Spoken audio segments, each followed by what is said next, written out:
এখন যদি মাছ পেয়ে থাকি, এগুলো মাছ আসলো কোন জায়গা থেকে? আসসালামু আলাইকুম। আজকে আমরা আসছি আমাদের বাড়ির ঘিরে চার রসুলতে।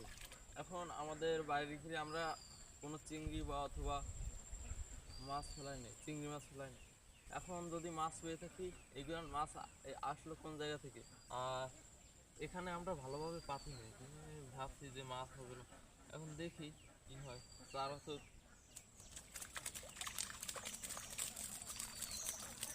যাচ্ছে আলহামদুলিল্লাহ।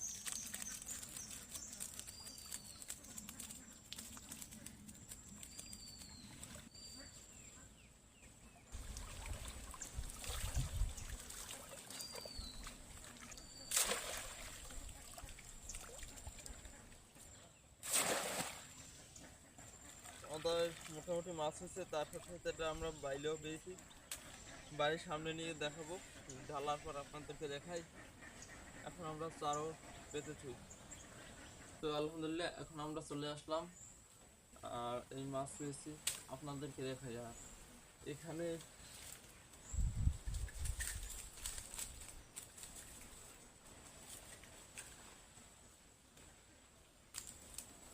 এ, আমরা এখানে বলি, আমরা এখানে মাছ চাই না। এই যে হরিণা, এটা কিন্তু হরিণা না, এটারে আমরা চালি আর চাম্মও বলি। চালি চাম্মও বলি, এগুলো একটাও হরিণা না। এইগুলো সব উঠছে খাল থেকে, আমরা ছাড়ি নাই।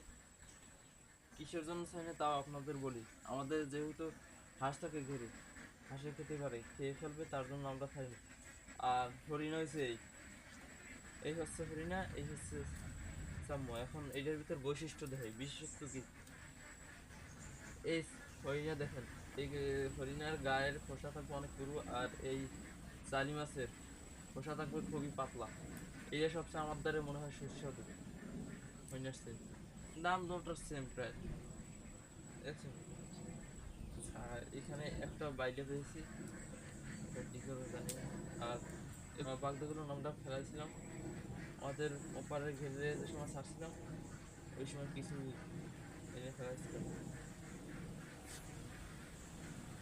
সাগরের মাছ, দেখুন, সাগরের মাছ কি মাছ আমি জানি না, বাসা মাছ সম্ভবত। একটা হরিণা, আর একটা হরিণা, এই হরিণা।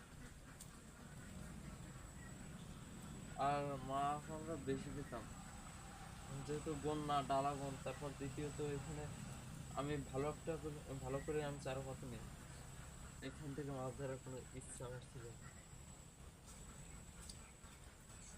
আচ্ছা, তো সবাই ভালো থাকবেন, সুস্থ থাকবেন। আর আমাদের ইউটিউব চ্যানেল হয়ে থাকলে অবশ্যই একটি সাবস্ক্রাইব করে দেবেন, আর ফেসবুক পেজ হয়ে থাকলে অবশ্যই একটি ফলো করে দেবেন।